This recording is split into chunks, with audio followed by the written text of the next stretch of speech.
Hello chess friends and welcome to your Out of Chess channel and welcome to some truly amazing news from the Superunited Rapid Blitz Chess tournament in 2025 that's going on now in Zagreb in Croatia.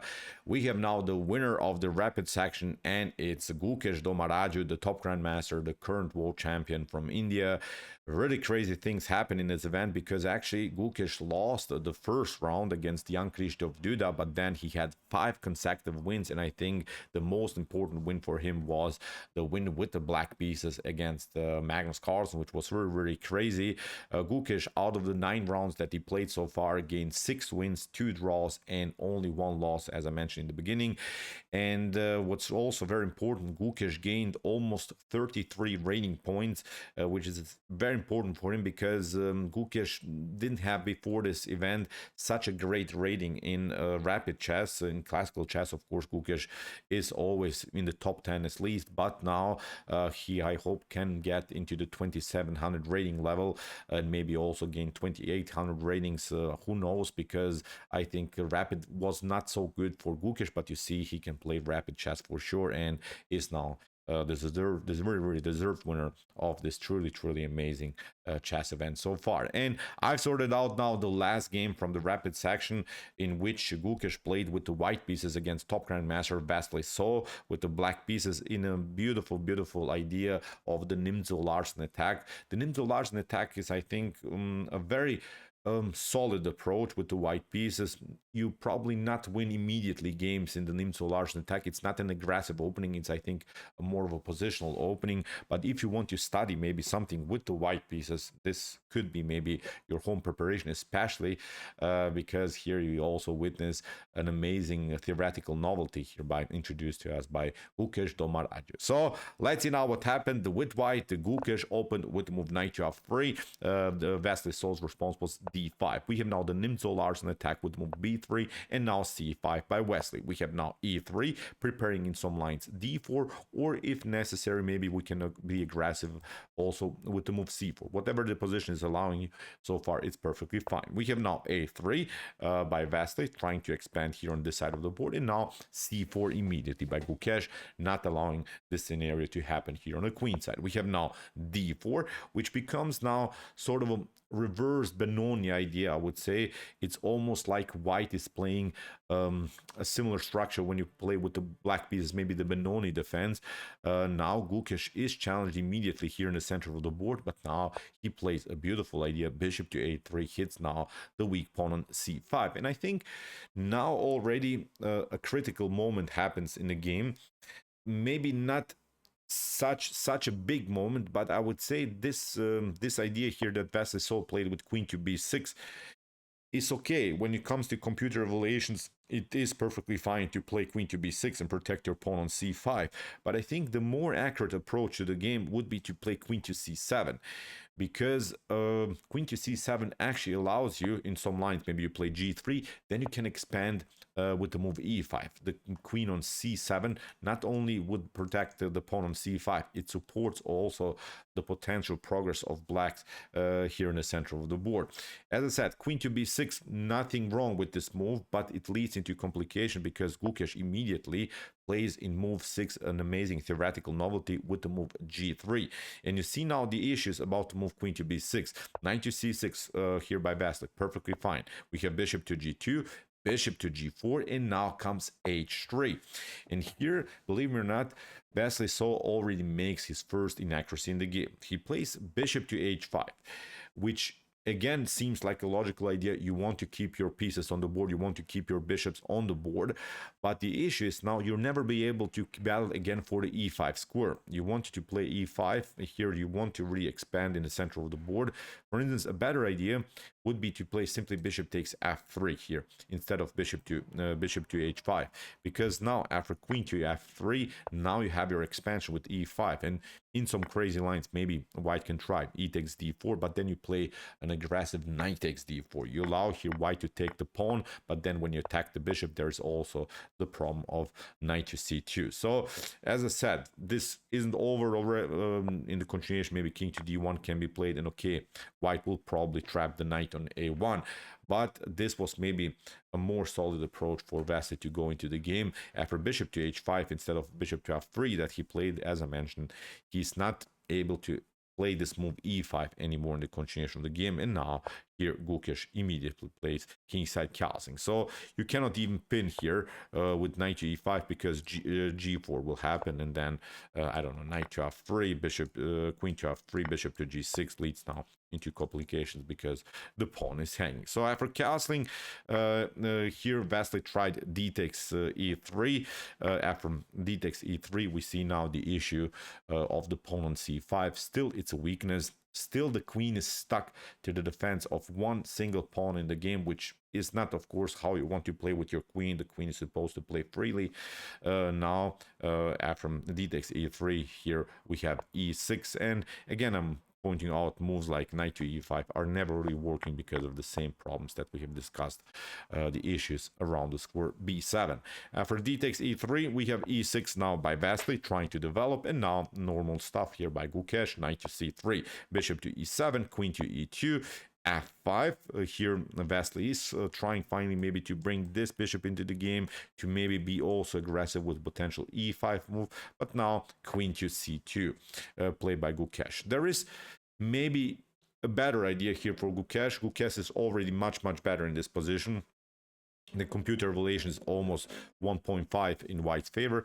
Instead of queen to c2, Gukesh could have already played a very nice idea, knight to a4, hitting the queen. When the queen drops back, then you play queen to b2, hitting this pawn on g7, and now, for instance, if bishop to f6 happens, then you play queen to c1. And I wanted to show really how dangerous this position is for black, because if you try now to protect this pawn with the move b6, then there are even crazy ideas like knight to d4, hitting simply the rook, and also the knight on c6. So black has problems. Black is really developing problems. Black has piece activity problems. Black has also the problem of the queen. So it's really not an easy position here to play for black already. So after move f5, here Gukesh makes maybe an accuracy.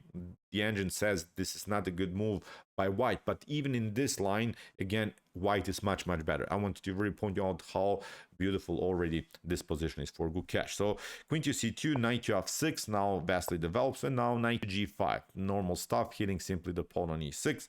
Gukesh is challenging Wesley. Wesley is now finally defending this pawn, but now knight to e2. Beautiful reposition of the knight. Now the knight wants, of course, to jump here on f4. We have now the move h6. Wesley is not tolerating anymore this active knight. Knight to f3, and now queen to c6.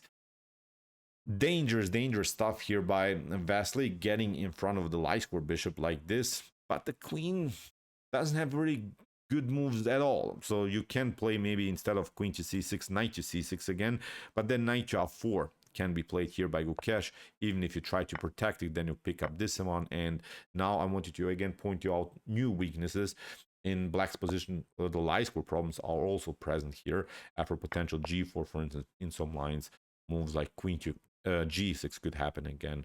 Completely busted position here for black. So as I said here, knight to f3, maybe knight to c6 is again a possibility here for black to survive, but in any of these lines, again, White is much better. So Wesley tried this idea, getting in front of the bishop. Of course, Gukesh plays knight to h4, hitting the queen drops back, and now this knight is coming actively into the game. g5 here by Wesley, trying to do something here on this side of the board. Knight takes h5, g takes h4, and now bishop to b2. Now this bishop changes the direction of the attack, and look at this. White's pieces are playing in such a beautiful harmony. This bishop dangerous, this bishop dangerous, knight already very active, king is stuck in the center. This rooks will eventually come into the game. Queen is also very active on c2, will also hit maybe the pawn on f5, maybe the pawn on e6. So very beautiful position you play here for Gukesh. Rook to f8, Wesley is holding the position, but now knight to f4, rook to g8, and now g takes h4. Risky stuff here by Gukesh, but here Gukesh is saying, show me what you got. I have such a beautiful piece activity that I'm not even bothered by your possibility of the G file attack. Here, Wesley is trying to battle with E5. Gukesh doesn't want to play, of course, knight to D5, because after knight to D5, you would have to then take with the pawn instead of the bishop. So maybe this is not something that you want to get out of this really good position to get yourself an isolated D pawn.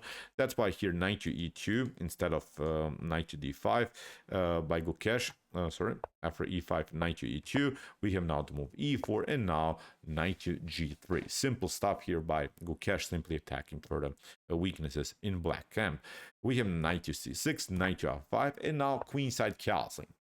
This was the only chance, of course, here for Wesley to do something in the position. Now he's saying, okay, I have secured finally the king.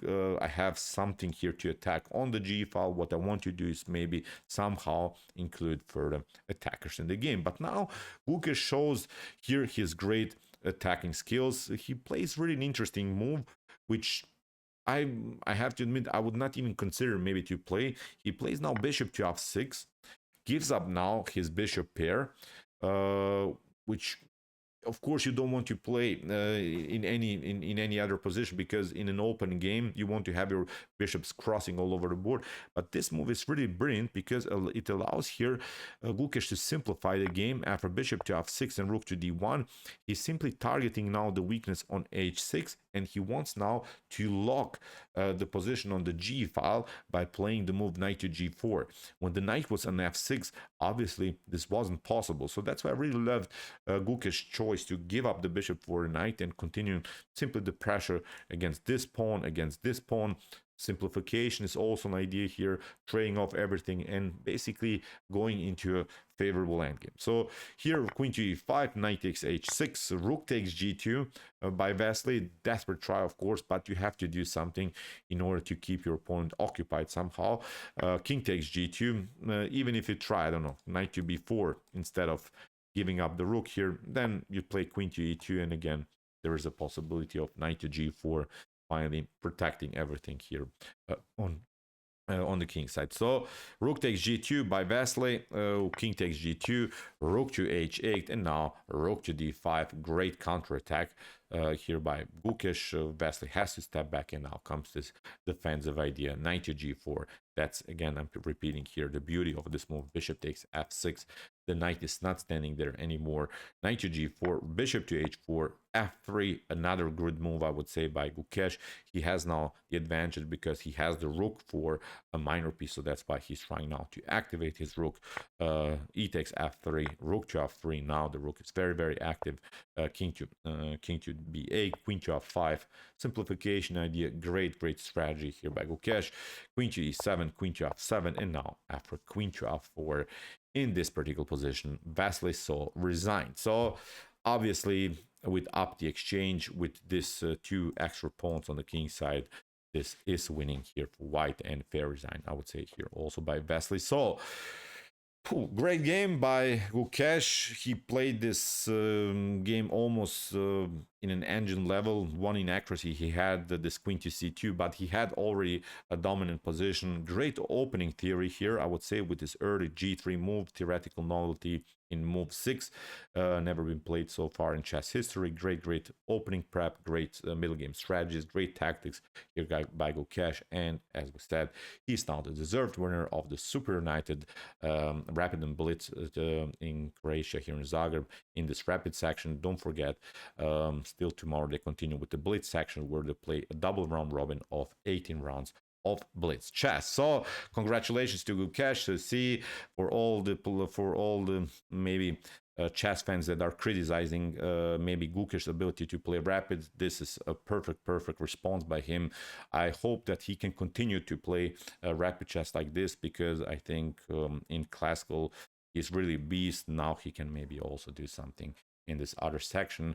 Magnus Carlsen didn't have such a great event, but we'll see what will happen now in the Blitz section. Maybe Magnus can catch up with the Gukesh in this event. So, okay, I hope that you enjoyed this game. I really enjoyed it a lot. Interesting ideas of the Nimzo-Larsen Attack. If you want to follow some other content here on my YouTube chess channel, check out our commented chess games and also our commented chess games played by AI, by by computers, by the top engines like Stockfish, Alpha Zero, Lila Zero, and many more. And if you like this content, hit the subscribe button. See you soon with some more videos. And what do we say in the end? Chess is the best, of course.